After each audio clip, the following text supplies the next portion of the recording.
You got invited to give an important speech at a local conference. You used to feel excited, honored even, but as the moment gets closer, you start feeling terrible. You're up in 5. Suddenly your heart rate spikes and your mind starts racing. What if I black out and forget what I want to say?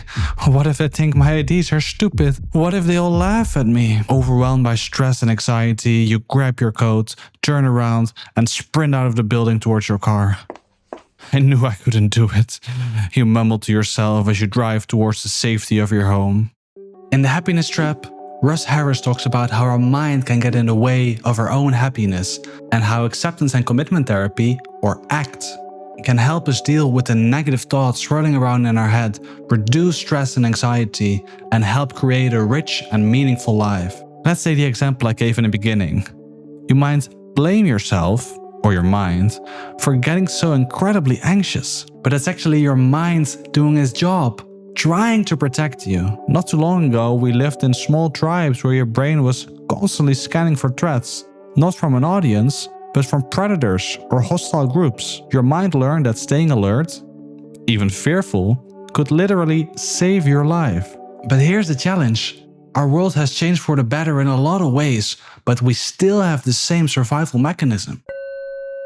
The happiness trap is what Russ Harris calls the idea that we spend so much time chasing happiness and avoiding pain that we actually make ourselves miserable. We tell ourselves, once I make 100K a year, I can finally relax.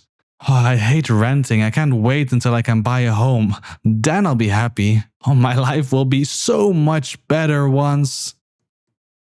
But waiting to feel ready or happy before living your life is like waiting for the weather to be exactly perfect before you go outside. You end up waiting forever. And even if we achieve the goals we set out for ourselves, often that happy feeling is very short-lived. We think happiness means not feeling bad. But life simply doesn't work that way. Life can be incredibly cruel. Suffering is everywhere. So instead of focusing on attaining happiness 24/7, Harris argues we should be focusing on creating meaningful lives, in which we experience a full range of all emotions available. If chasing happiness isn't the answer, then how do we live a meaningful life? We can spend our time on doing things that help build the life we want, or we can spend it on doing things that actively take away from the life you want. Harris calls this toward and away moves. Toward moves might be going for a walk, cooking a healthy meal, or spending quality time with your family. Away moves could be worrying, procrastinating, or eating junk food. Well, these could be away moves if you feel like they are making your life actively worse. Eating a tasty burger can also be a toward move if you enjoy it occasionally. But if you eat unhealthy foods to cope with feelings of sadness, it likely is an away move.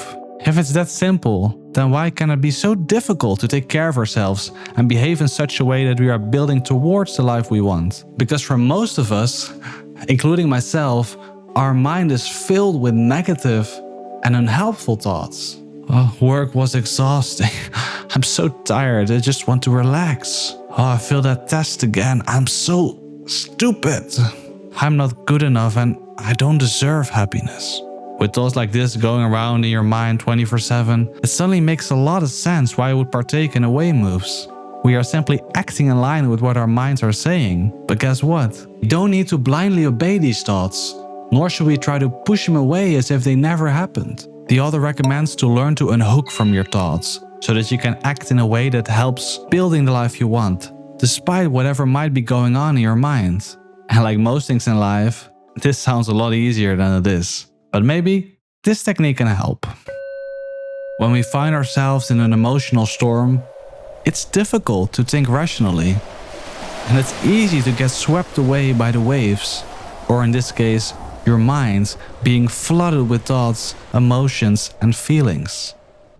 You can't magically make the storm disappear, but you can regain some control by dropping anchor. To remember the steps to drop anchor, Harris uses the acronym ACE. What is it exactly that you are feeling? Are you angry, upset, disappointed? Try to pinpoint what you are feeling. Take your time to connect with your thoughts and feelings and disarm them by naming them. I notice a feeling of anger. I notice thoughts about revenge. While acknowledging your thoughts and feelings, connect with your body. Take a deep breath. A few seconds in, and out. Can you perhaps notice how these thoughts and feelings manifest themselves in your body? Tension in the jaw, raised and tight shoulders, frowning eyebrows. You're not trying to get rid of any feeling, you're simply observing your mind and your body like a curious scientist. Focus on the activity you are doing. Look around the room and notice something you can see, something you can hear, and something you can smell.